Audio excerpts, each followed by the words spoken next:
자, 오늘은 6월 19일 금요일입니다. 갈라디아서 3장 15절부터 20절까지의 말씀이고요. 하나님의 약속, 하나님의 약속과 율법은 왜 필요한가 하는 제목의 말씀으로 전하겠습니다. 갈라디아서 3장 15절부터 20절 제가 읽어드립니다. 형제 자매 여러분, 나는 사람의 관례를 예로 들어서 말하겠습니다. 어떤 사람이 적법하게 유언을 작성해 놓으면 아무도 그것을 무효로 하거나 거기에다가 어떤 것을 덧붙일 수 없습니다. 그런데 하나님께서 아브라함과 그 후손에게 약속을 말씀하실 때에 마치 여러 사람을 가리키는 것처럼 후손들에게라고 말씀하시지 않고 단 한 사람을 가리키는 뜻으로 너의 후손에게라고 말씀하셨습니다. 그 한 사람은 곧 그리스도이십니다. 내가 말하려는 것은 이것입니다. 하나님께서 이미 맺으신 언약을 430년 뒤에 생긴 율법이 이를 무효로 하여 그 약속을 폐하지 못합니다. 그 유업이 율법에서 난 것이면 그것은 절대로 약속에서 난 것이 아닙니다. 그러나 하나님께서는 약속을 통하여 아브라함에게 유업을 거저 주셨습니다. 그러면 율법의 용도는 무엇입니까? 율법은 약속을 받으신 그 후손이 오실 때까지 범죄들 때문에 덧붙여 주신 것입니다. 그것은 천사들을 통하여 한 중개자의 손으로 제정되었습니다. 그런데 그 중개자는 한쪽에만 속한 것이 아닙니다. 그러나 하나님은 한 분이십니다. 아멘. 뒤로 갈수록 조금씩 어려운 느낌이죠. 많은 설명이 필요한 성경 구절입니다. 자, 사도 바울이요, 믿음으로 말미암은 구원의 진리를 단순히 설명하는 데 그치지 않고 엄청난 증거들로 그것을 확립하고 뒷받침합니다. 3장 1절부터 5절에서는 그 경험의 증거를 제시했고 3장 6절부터 이제 4장 7절까지는 성경의 증거를 제시하는데요.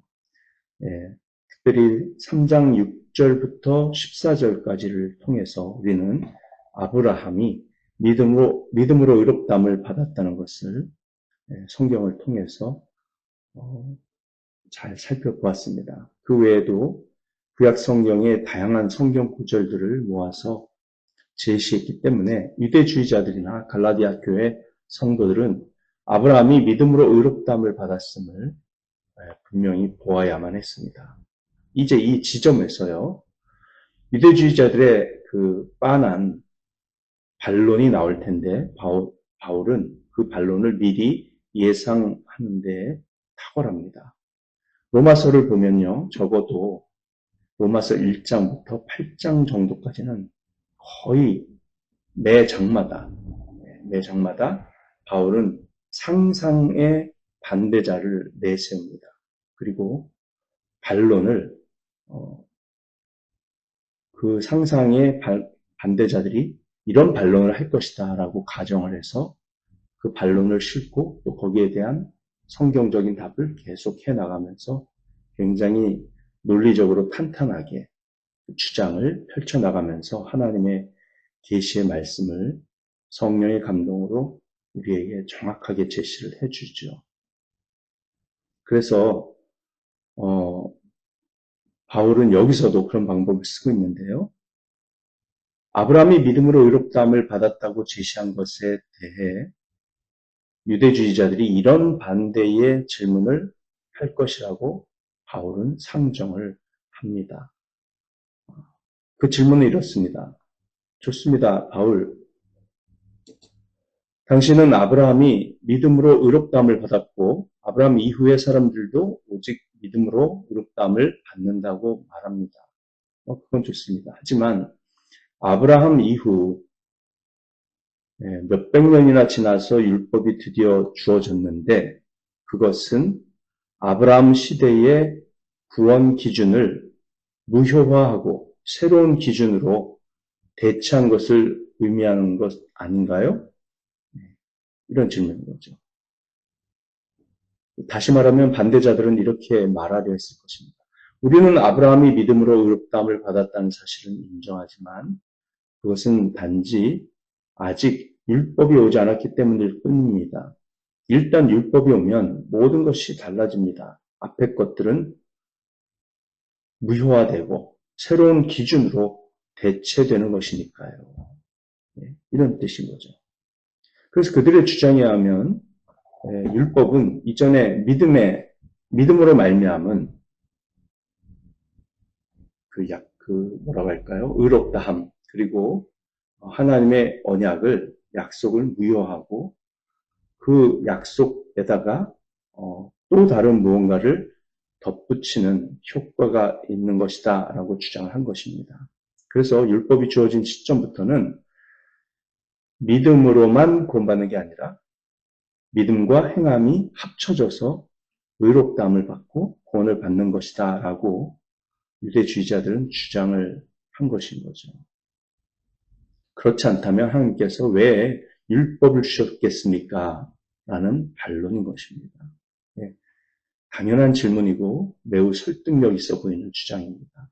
그래서 15절부터 바울은 자신이 예상한 그 질문에 대한 답을 합니다. 그 답은 곧 하나님께서 바울에게 성령으로 계시해 주신 것을 자세히 해주는 답인데요. 바울은 그 질문에 답을 하기 위해서 역사를 거슬러서 모세에게로 돌아갑니다. 모세. 처음에는 아브라함을 거슬러 올라갔다가 이제 모세까지 갑니다. 여기서 그는 하나님께서 아브라함을 대하실 때와 모세를 대하실 때 완전히 다른 두 가지를 염두에 두셨다는 것을 보여줍니다.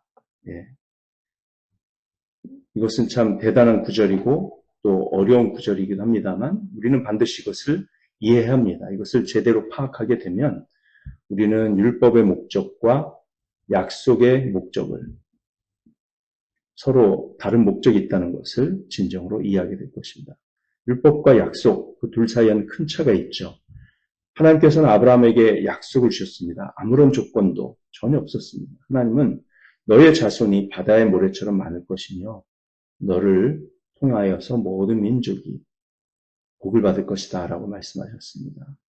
하나님은 아브라함의 허리, 즉 생식 능력에서 모든 사람을 축복할 자손이 나올 것이라고 선언하셨죠.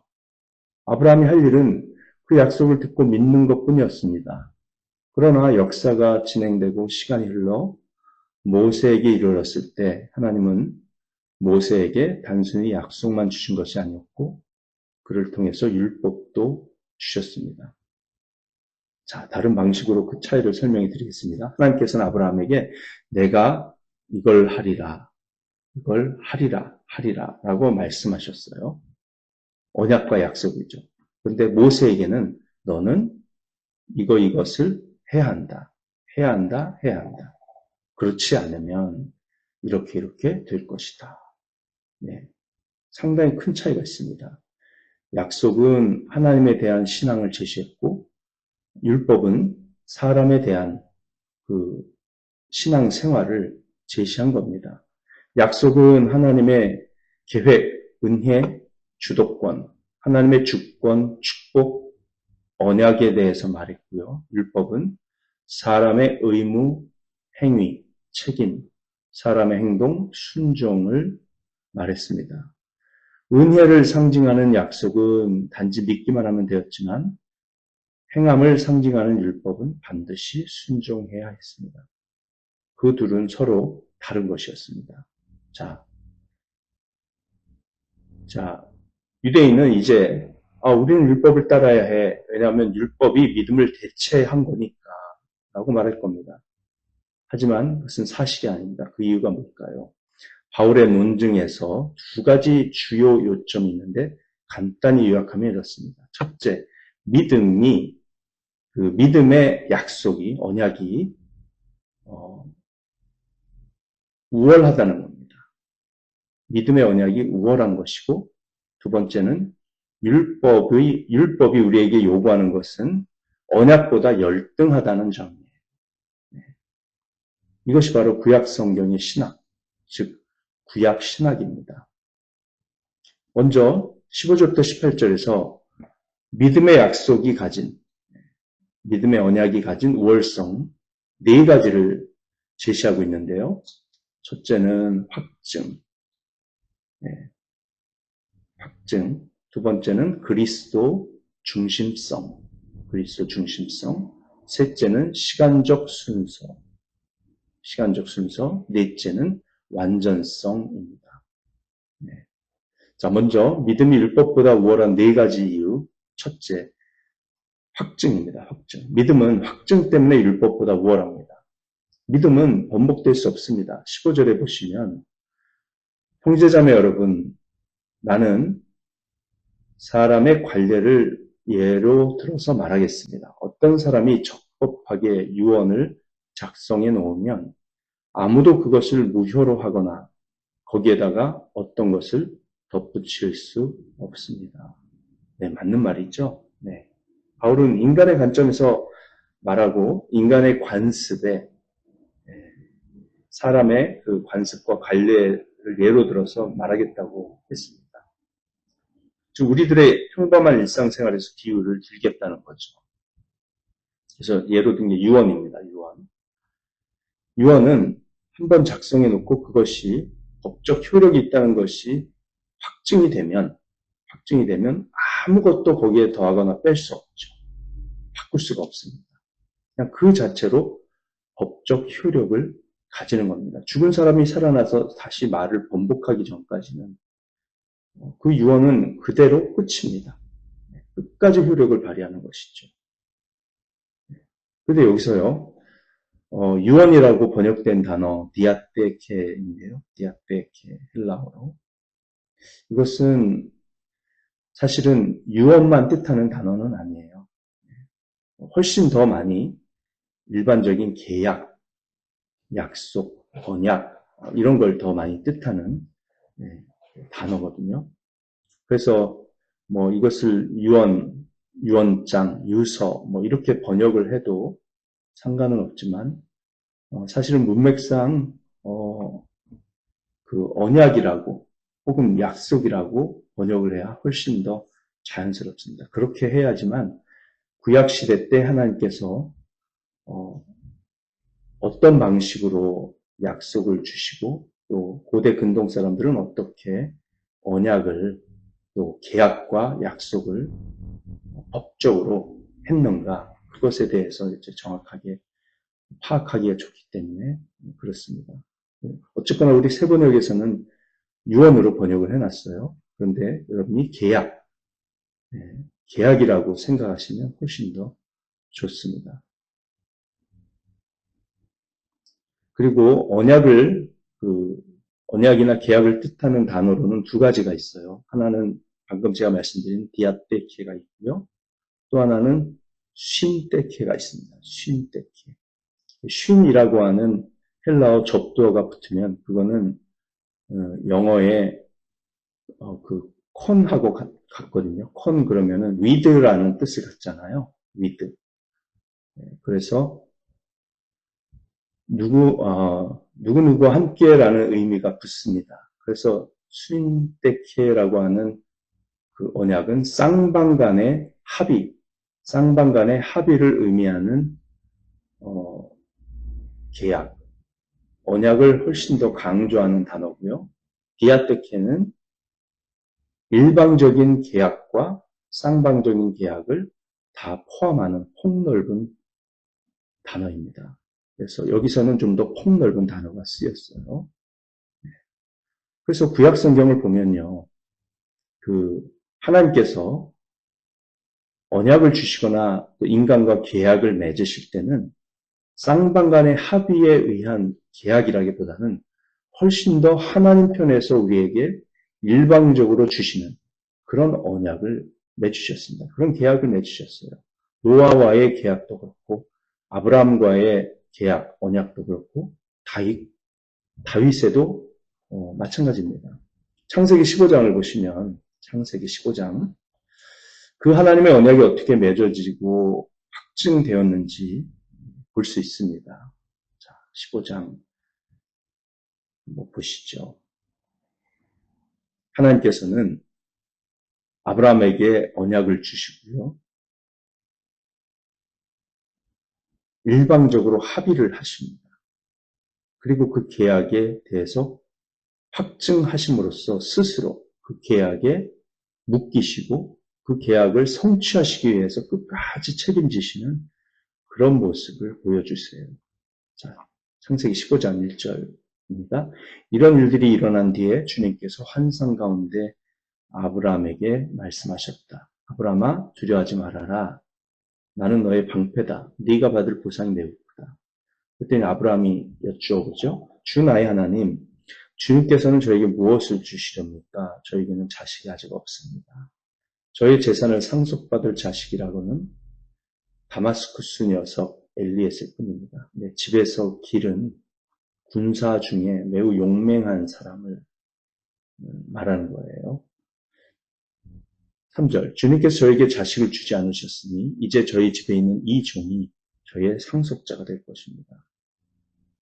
그때 주님께서 말씀하십니다. 그 아이는 너의 상속자가 아니다.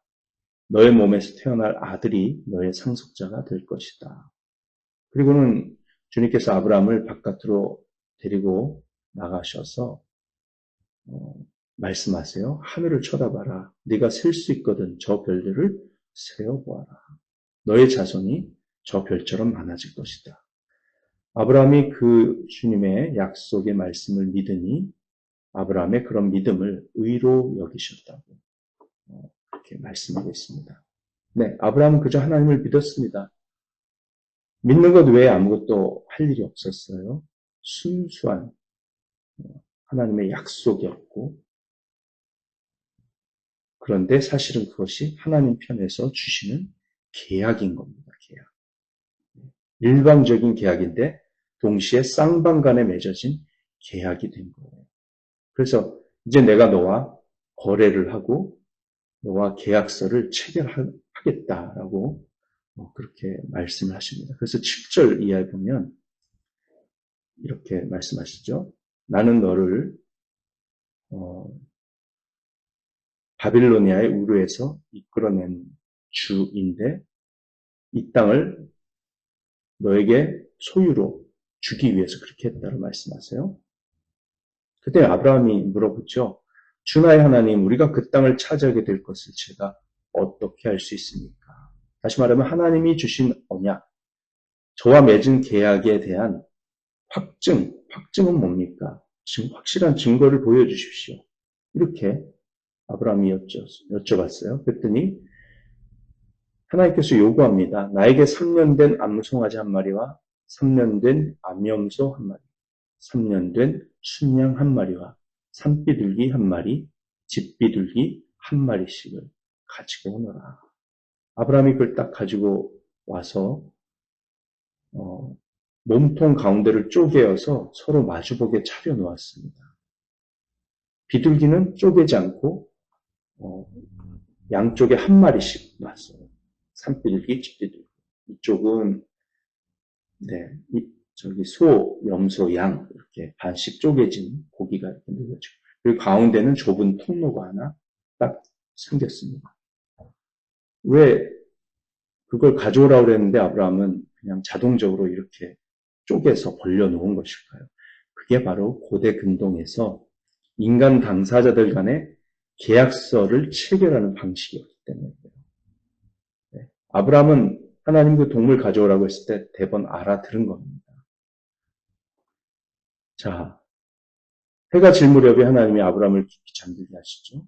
깊은 어둠과 공포가 아브라함을 짓누릅니다. 하나님의 강력한 임재 속에서 드디어 하나님이 계약을 체결하는 그런 내용을 다시 한번 말씀하시면서 실제로 아브라함 눈앞에서 계약 당사자로서 하나님이 그것을 확증해 주십니다.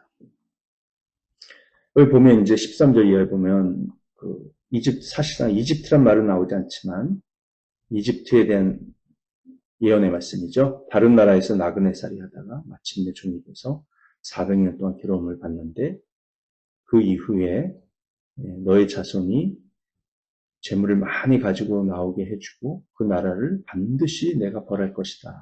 이렇게 말씀하세요. 자, 그리고 17절에 보면 해가 지고 어둠이 짙게 깔리니 연기 나는 화덕과 타오르는 횃불이 갑자기 나타나서 이게 바로 하나님을 상징하는 거죠. 연기 나는 화덕, 타오르는 횃불, 하나님의 임재의 상징입니다. 그것이 쪼개놓은 희생 제물 사이로 지나갔다. 사실상 하나님께서 지나가셨다라고 하는 것이죠. 네. 바로 그날 주님께서 아브라함과 언약을 세우시고 말씀하십니다. 바로 이렇게 함으로써 언약이 확증됐다는 거예요. 이게 바로 그 고대 근동 지방에서의 그 계약을 성사시키는 방식이었습니다.